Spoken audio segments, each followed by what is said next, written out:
الحمد لله رب العالمين والصلاة والسلام على سيد الأنبياء والمرسلين وعلى آله وأصحابه الأكرمين الأفضلين أجمعين، أما بعد. فقال الله تعالى في القرآن المجيد والفرقان الحميد: أعوذ بالله من الشيطان الرجيم، بسم الله الرحمن الرحيم. وما أرسلناك إلا رحمة للعالمين. صدق الله مولانا العلي العظيم.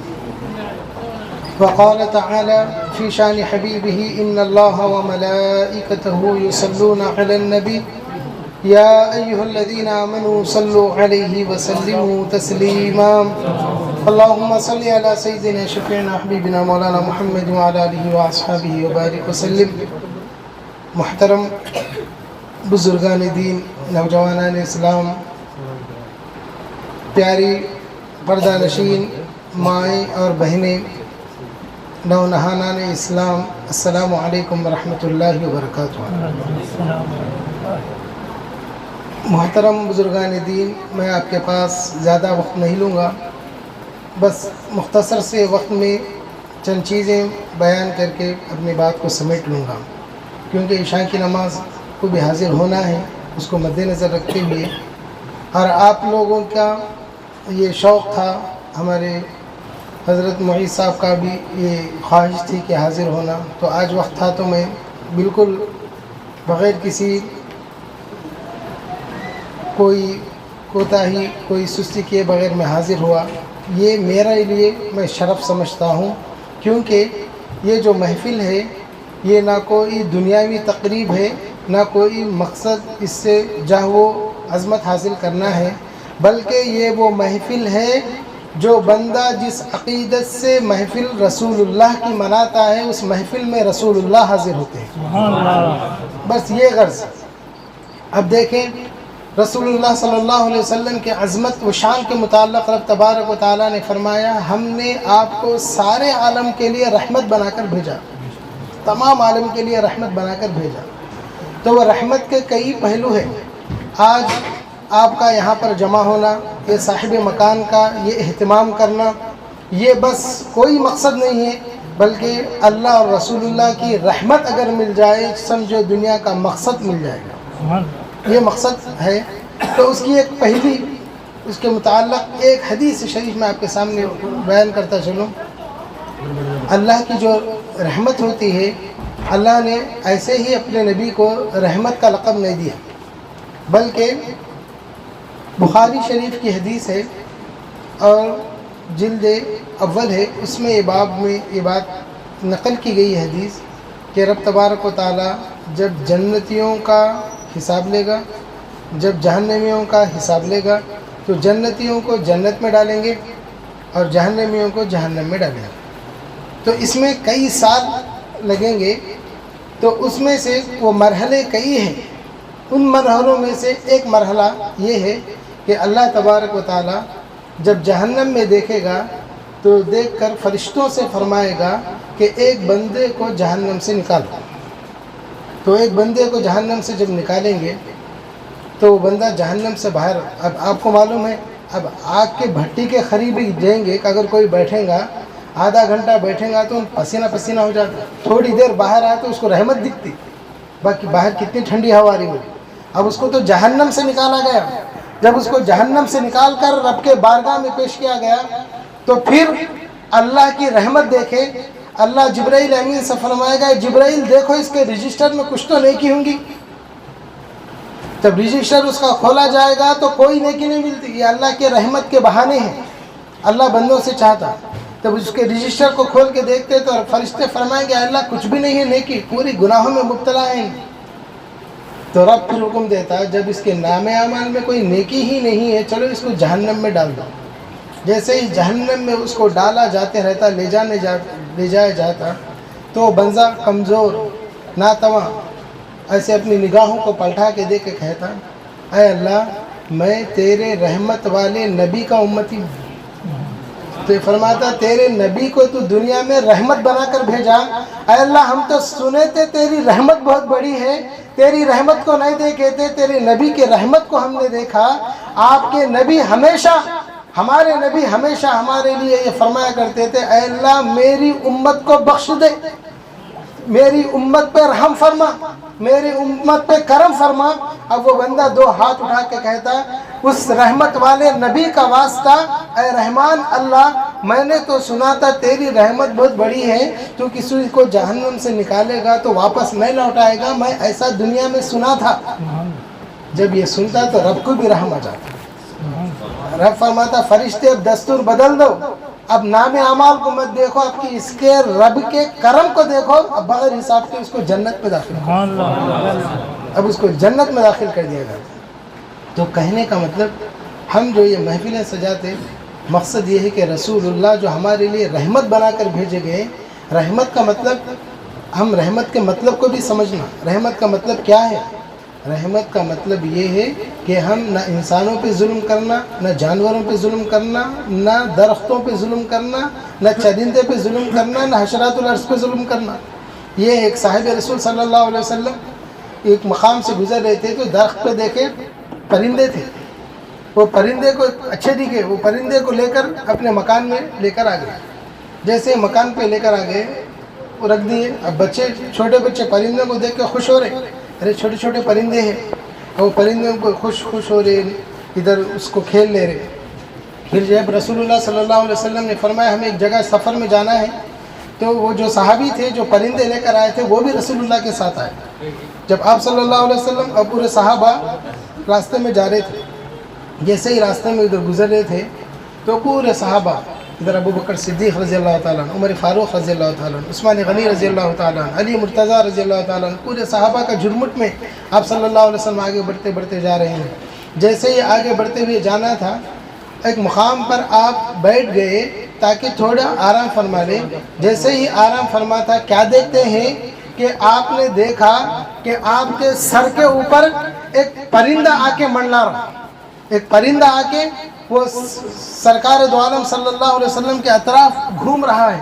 جب آپ صلی اللہ علیہ وسلم نے دیکھا، دیکھ کر پورے صحابہ عرض کرنے لگے، یا رسول اللہ ما ھذا الطائر، یہ کون سا پرندہ ہے؟ ماذا لِأَنَّهُ يَشْتَكِي بِكَ، وہ کہنے لگے یا رسول اللہ ایسے محسوس ہو رہا یہ پرندہ آپ سے ملاقات کے لیے نہیں بلکہ آپ سے شکایت کرنے کے لیے آیا ہے۔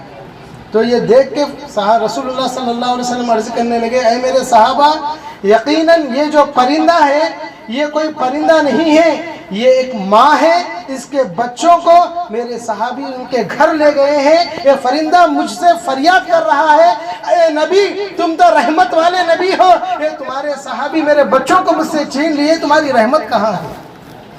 یہ مجھ سے معروضہ رکھ رہا۔ تو عرض کرنے لگے تو صحابہ کو سرکار فرمائے کون ہے جو یہ پرندوں کے بچوں کو لیے؟ ایک صحابی کہنے لگے یا رسول اللہ میں لے کے آیا تھا۔ تو بولے اب اسی وقت جا کے وہ پرندوں کو جا کے اس کے ماں کے گھر کو چھوڑ کر آ۔ تو صحابی گئے، جا کے لے کر جا کے وہ پرندوں کو ان کے ماں کے پاس لے کر آئے۔ اب افسردہ بچے رو رہے، ہمارے پرندے ابا لے کے گئے۔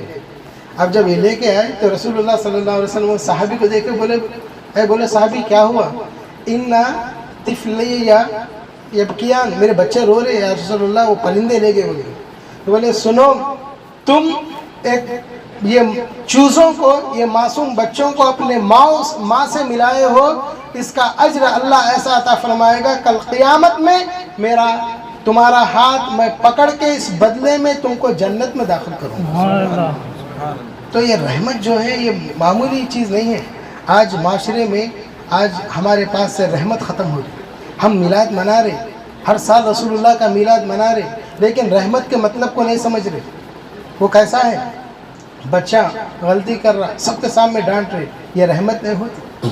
ایک بہو گھر میں آئی، اس کو کوئی غلطی ہوئی، ہم اس کو ڈانٹ رہے، اس کے اوپر سختی کر رہے، یہ رحمت نہیں ہوتی۔ یہ سمجھنا یہ بھی کسی کی بیٹی ہے، اب تمہاری بیٹی بھی کسی کے پاس جائے گی۔ شوہر کو رحمت کی ضرورت ہے۔ شوہر اپنی بیوی کو دیکھنا، وہ شوہر بیوی غلطیاں کرتی، کئی غلطیاں کرتی، اس کو معاف کرنا یہ شوہر کی رحمت ہے۔ اور شوہر کئی غلطیاں کرتا، وہ غلطیوں کو نظر انداز کرنا یہ بیوی کی رحمت ہے۔ جو رحمت اگر معاشرے میں آ جائیں گے تو ہم کہلائیں گے ہم رحمت والے نبی کے امتی ہیں۔ آج ہمارے پاس کیا ہے، چھوٹی چھوٹی چیزوں پہ بحث ہو رہی۔ اب آپ یہ میری باتوں کا یقین آپ دل پہ رکھ کے ہاتھ رکھ کے آپ سوچیں آج معاشرے میں ہو رہا ہے کیا؟ آج مسلم معاشرے میں طلاق کی شرح مسلمانوں کی ہے، آج خلا کی شرح مسلمانوں کی ہے، بات بات پہ لڑنا یہ مسلمانوں میں ہے، بھائی بہن سے لڑ رہے یہ مسلمانوں میں ہے، چھوٹی چھوٹی چیزوں پہ بحث کرنا یہ آج مسلمانوں میں ہے، جبکہ ہمارے وہ نبی ہیں جو تمام عالمین کے لیے رحمت بنا کر بھیجے گئے، اور آپ نے خود یہ فرمایا کہ جو بندہ دنیا میں لوگوں پہ رحم کرے گا اللہ آسمان والا اس بندے پہ رحم فرمائے گا۔ تو وما ارسلناک الا رحمۃ للعالمین کا مفہوم یہ ہے کہ ہم بچوں پہ بھی رحم کرنا، بچے غلطیاں کرتے ان پہ رحم کرنا۔ وہ رحم کا کیا طریقہ ہے؟ تربیت کی شکل میں ان پہ رحم کرنا۔ اب دیکھیں پوری دنیا میں کوئی بھی کسی کو بھی پوچھو وچ از دا بیسٹ گفٹ، پوچھو اب سب سے بہترین تحفہ کیا ہے، تو بولتے ان اعظم الہدایا ہی العلم، وہ ہے علم ہے، پورے بچوں کو علم سکھاؤ، یہ ہر مذہب والے بولتے ہیں۔ تو اب یہ رسول اللہ کی جو میلاد ہم مناتے، ہم رحمت کے متعلق گفتگو کر رہے، ایک باپ کے لیے ایک ماں کے لیے اپنے بچوں پہ رحمت یہ ہے اپنے بچوں کو سب سے پہلے اللہ کا ذکر اور رسول اللہ کا درود سکھانا ہے۔ جو اللہ کا ذکر سیکھیں گا تو اس کی جب دل اس کا صاف ہو جائے گا تو رب تبارک و تعالیٰ اس کے دل میں رسول اللہ کی محبت عطا فرمائے گا۔ ایک واقعہ آپ کے سامنے بیان کروں، بچے چھوٹے بچے ہیں، ان کا پوچھو کیا ہے، اب کوئی چیز پڑھ کے سناؤ تو جھٹ سے پوئم انگلش کا پڑھ کے سناتا۔ اب نیوٹن کی تھیوری کیا ہے، گریوٹی کے متعلق نیوٹن کی تھیوری پڑھ کے سنا رہا، بولتے ہی پڑھ کے سنا رہا۔ اس کے لیے یہ ہونا جبکہ رسول اللہ صلی اللہ علیہ وسلم فرمائے جب میری امت ایسے حالت میں ہو، اس حالت میں کوئی میرا امتی میری ایک سنت کو اجاگر کرے گا اللہ 100 شہیدوں کا ثواب عطا فرمائے گا۔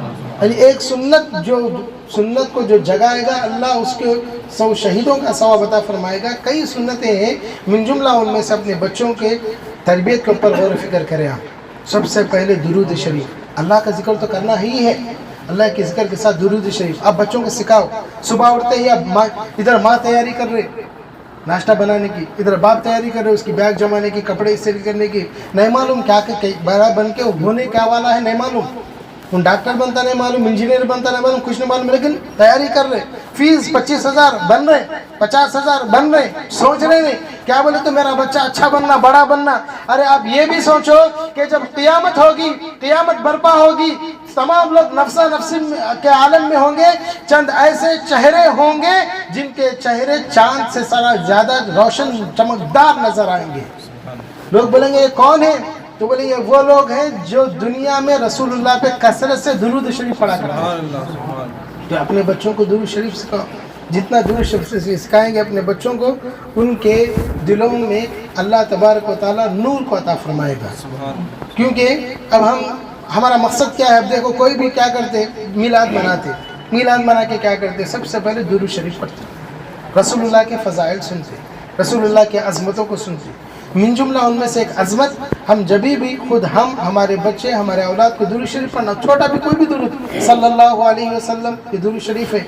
اگر ایک باپ اپنے بچے کو مولانا کا سکھانا الگ ہے، مسجد کے امام صاحب کا سکھانا الگ ہے، ایک باپ کا سکھانا الگ ہے، کیونکہ باپ اگر کسی اپنے بچے کو درود پڑھنا سکھائے گا، بچہ اگر درود پڑھے گا بچے کو ایک نیکی، باپ کو 2 نیکی۔ آپ بولیں گے ایسا کیوں مل صاحب، بچہ تو ایک پڑھ رہا باپ کو 2 مل رہے، بولے اب یہ باپ ہونے کی ایک نیکی، اب ایک معلم ٹیچر ہونے کی بھی ایک نیکی۔ ان پڑھتا ایک درود ہے، اس کو ثواب 2 ملتا جا رہا ہے۔ لہٰذا اپنے بچوں کو بٹھا کے آپ سمجھاؤ، آپ کا سمجھانا الگ ہے۔ اسی لیے دنیا میں پورے دنیا والے بڑے بڑے علماء کی دعا الگ، ایک ماں کی دعا الگ، ایک باپ کی دعا الگ۔ اپنے بچے کے لیے باپ ہاتھ اٹھا کے دعا مانگتا تو فرماتے ہیں یہ آسمانوں کو چیرتے ہوئے اس کے ماں باپ کی دعا جا کے عرش مولا کے پاس جا کے رک جاتی ہے، اتنی تاثیر ہے باپ۔ تو ایک سمرقند کے مقام میں ایک شخص کا انتقال ہو گیا، بہت اچھے آدمی تھے، انتقال ہوا تو جیسے ہی ان کا انتقال ہوا ان کے چہرے پہ چادر اوڑھ دی۔ جیسے چادر اوڑھنا تھا، بیٹا جا کے وہ جو رسی وغیرہ باندھتے آنکھوں کو بند کرتے، وہ بند کرنے کے لیے اپنے ان کے کفن کو اٹھا کے دیکھا، دیکھتے ہی ان کا چہرہ انسانی چہرہ نہیں تھا، ایک جانور کا چہرہ ہو گیا۔ یہ دیکھ کے بچے کو تکلیف ہو گئی، یہ میرے ابا ہے، ہاتھ پیر تو وہی ہے، جسم پورا وہی ہے، لیکن یہ چہرہ کیا ہے، یہ کس کا ہے؟ تو اس کو شرم آئی، تکلیف ہو رہی، بہت رو رہا، میرے والد کا چہرہ زندگی بھر میرے ابا کے چہرے کو الگ دیکھا تھا، مرتے وقت ایسا چہرہ میں کیسا دیکھ سکتا ہوں؟ لہٰذا وہ جلدی سے اس کو باندھ دیا، کسی کو اعلان نہیں کیا۔ معلوم ہے تو ایک تو بے عزتی، پھر لوگ بولیں گے باپ کا چہرہ بدلا تھا، مجھے گوارا نہیں ہوگا، تو لہٰذا جلدی سے ایک چھوٹے کمرے میں لا کے ان کو والد کو رکھ دیا۔ جیسے رکھنا، رات پوری گزری، تہجد کا وقت ہے، اب بیٹے کو سمجھ نہیں آ رہا کرنا کیا، بیٹا، ماں، اس کی بہنیں یہ ترتیب سوچنے لگی، ہو سکتا ہمارے باپ کو یہ چھوٹے کمرے میں دفن کر دینا، کیونکہ چہرہ بدل گیا۔ وہ ایسی جگہ رکھے تھے کہ ایک اندر سے بھی دروازہ تھا، ایک باہر سے بھی دروازہ تھا۔ جیسے تہجد کا وقت ہوا، بیٹا تھکا ہوا تھا، ماں تھکی ہوئی تھی، روتی نڈھال ہو کے سو گئی۔ جیسے ہی تھوڑی دیر ہونا تھا، تھوڑی دیر میں ایک دروازہ کھول کے ایک شخص اندر داخل ہوئی۔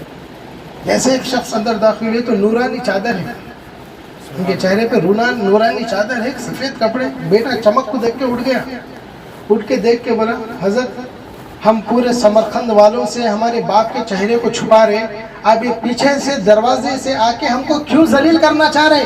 ہمارے والد کو چہرے کو دیکھ کے ہمارے اوپر رحم کرو، ہمارے والد کے چہرے کو مت دیکھو۔ وہ بزرگ مسکراتے ہوئے بولے، کیا ہوا تمہارے والد کو؟ تو بولے، اب خدا کے واسطے ہمارے والد کے چہرے کو مت دیکھو۔ تو وہ بزرگ بولے، تم ایک جگہ ہٹو۔ وہ گئے، بزرگ چہرہ اٹھا کے دیکھے، پھر واپس آ کے بولے کہ اب تم جاؤ، جا کے دیکھو تمہارا والد کا چہرہ۔ جیسے جا کے چہرے کو کھول کے دیکھے، چہرہ بدل گیا، نورانی چہرہ ہو گیا۔ جیسے وہ دیکھے، وہ نوجوان دیکھ کے پریشان ہوا، کہنے لگا، اے بزرگ آپ کون ہیں؟ رات میں تو چہرہ بدلا ہوا تھا، تہجد کے وقت نورانی چہرہ ہو گیا، کون ہے آپ؟ تو کہنے لگے، یہ تمہارے جو والد ہیں، وہ والد ایک گناہ کیے تھے، وہ گناہ کی وجہ سے ان کے چہرہ بدل گیا، جانور کی شکل میں بدل گیا۔ اب تمہارے والد کا یہ جو چہرہ ہے، اب یہ عام اور نورانی چہرے میں بدلا ہے، اس کی وجہ یہ ہے کہ تمہارے والد کثرت سے اپنی زندگی میں رسول اللہ پہ درود پڑھا کرتے تھے، اس درود کی برکت سے تمہارے والد کا چہرہ نورانی ہو گیا۔ اب یہ شخص نوجوان بولے، حضرت آپ کون ہیں بتائیے؟ تو فرماتے ہیں، جیسے ہی میں پلٹ کے دیکھا اور بولے ذرا آپ کے یہ چہرے سے چادر کو ہٹائیے، تو جیسے ہی آپ چادر کو ہٹائے تو وہ شخص کہنے لگا، عربی کتابوں میں یہ روایت منقول ہے، انی رأیت اقمر قمرا فی ھذا اللیل، میں جیسے ہی چادر ہٹا کے دیکھا تو میں نے دیکھا آپ کا چہرہ تو 14ویں رات کے چاند سے بھی زیادہ روشن ہے۔ بولے آپ کون ہیں؟ تو بولے میں نور والا نبی ہوں، میں وہ ہر اس شخص کے میں جنازے میں حاضر ہوتا ہوں جو مجھ پہ کثرت سے درود پاک پڑھتا ہے، تو تمہارے والد بھی درود پاک پڑھتے تھے، تو لہٰذا جو بندہ دنیا میں درود پڑھتا ہے اس کا درود خالی نہیں جائے گا۔ جس شخص پر، جس ذات پر درود پڑھتے ہیں وہ رحمت والے نبی جنازہ اٹھنے سے پہلے اس کے پاس حاضر ہوتے ہیں، اگر روح ہو تو کلمہ پڑھاتے ہیں، اگر روح قبض بھی ہو جائے تو اس کے خبر کے سوالات پہ آسانی عطا فرماتے ہیں۔ تو لہٰذا درود پاک کی برکت ہے۔ تو ہم ایک آفس کو جا رہے، ایک ٹائمنگ بنا لو، آدھا گھنٹہ درود پڑھنا ہے، آدھا گھنٹہ زیادہ ہونے، کم سے کم 15 منٹ۔ دنیا والوں کو مت دیکھو، اب ہاتھ میں تسبیح پکڑنا، اب دنیا میں ایسے بھی ہے، ایسا جاتے رہے تو عبداللہ صاحب ہاتھ میں تسبیح آگے کیا صاحب بولتے والے بھی بہت، چھیڑنے والے بہت ہیں، تو اب ان کو نہیں دیکھنا، آپ کی خبر میں آپ بھی جانا ہے، ان کی خبر میں انہوں جانا ہے، سمجھئے نا؟ کوئی کچھ بھی بولو، یہ پلان بنا لو، یہ تہیہ کر لو، رسول اللہ پہ کثرت سے درود پڑھنا ہے، تو لہٰذا جتنا پڑھیں گے اللہ رحمت عطا فرمائے گا۔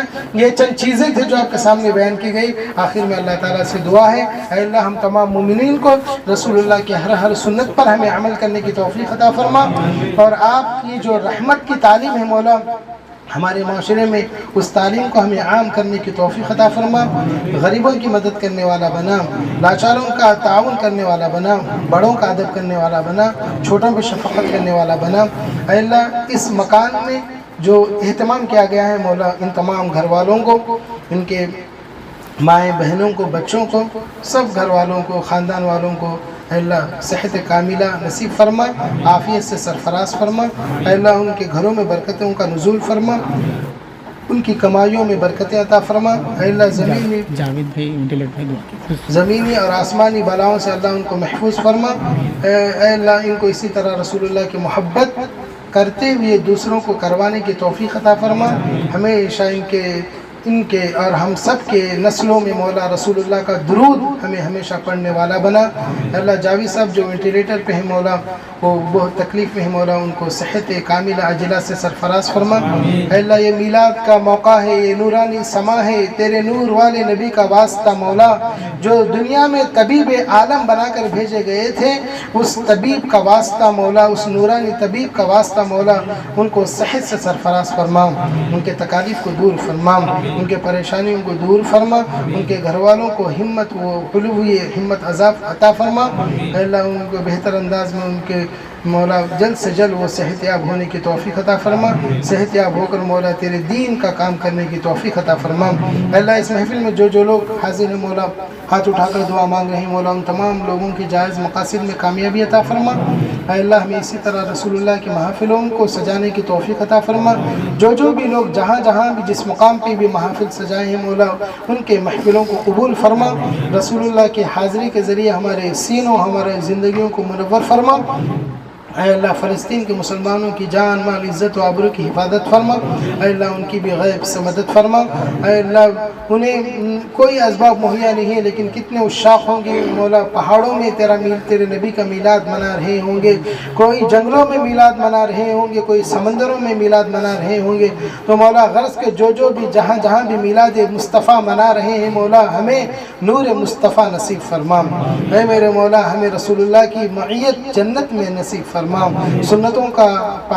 سنتوں پر عمل کرنے کی توفیق عطا فرما، اللہ جو لوگ ہاتھ اٹھا کر دعا مانگ رہے ہیں مولا انہیں صحت و تندرستی عطا فرما، بیماروں کو صحت عطا فرما، تندرستی عطا فرما، جو لا اولاد ہیں مولا ان کا اولاد کی نعمت سے سرفراز فرما، جن بچیوں کی ابھی شادیاں ہونا ہے مولا ان کو اچھے اسباب مہیا فرما، غیب سے ان کی مدد فرما، جو قرضوں میں مبتلا ہے مولا ان کی بھی غیب سے مدد فرما، اے میرے مولا ہمیں جن کے والدین انتقال کر گئے ہیں مولا ان کو کروٹ جنت نصیب فرما، ان کو جنت الفردوس میں اعلیٰ مقام عطا فرما، جن کے والدین زندہ ہیں مولا ان کو صحت عطا فرما، تندرستی عطا فرما، اے اللہ ان کی باقی کی زندگی تیری بندگی میں گزارنے کی توفیق عطا فرما، اے اللہ ہم تمام مومنین کو صحت و تندرستی عطا فرما، اے اللہ جب بھی ہمارے جسموں سے روح نکل رہی ہو تو مولا سامنے رسول اللہ کا دیدار نصیب فرما، اے اللہ قبر میں رسول اللہ کا دیدار نصیب فرما، اے میرے مولا ہمیں سچا اور پکا عاشق بنا، اے اللہ اس محفل کو قبول فرما، رحمتوں کا نزول فرما، رسول اللہ اور تمام اولیاء کرام کی خاص رحمت ان لوگوں پر عطا فرما، وصلی اللہ تعالی علی خیر خلقہ ونور عرشہ محمد وعلی آلہ واصحابہ اجمعین والحمد للہ رب العالمین۔ صلی اللہ علی محمد صلی اللہ علیہ وسلم۔